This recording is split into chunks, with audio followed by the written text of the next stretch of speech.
Hindi, karugtong na lang ito nung aktor na Okay. muntik na nagkagirian sila nung direktor sa set. Okay. Ito yung Noon. ito yung aktor na maputi pa rin. Oo, Gwapo, magwapo, makinis. makinis. So, matambok ang puwet. Yan, di ba? Mahilig mag-adlib sa mga Ay, lines. oo. So, Siya nag-comment pa rin. yung director.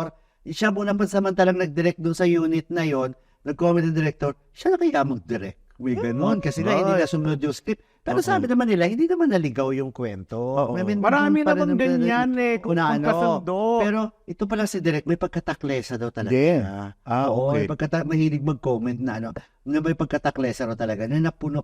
Nagtataka lang daw yung mga production staff. Bakit gano'n na lang ang galit agad ni aktor na sinugo niya si May Direk? history na sila. Oo, yun pala. Meron. Matagal ng kinimkim ni aktor na puno na napuno na raw, nagkapatong-patong na doon na sumabog. Kaya nga, Bakit? Anong kinimkim Kasi niya? mabait Anong- naman itong aktor na Oo. ito eh. Yun, nakakalamin natin kung ano yung galit niya talaga kay Direk.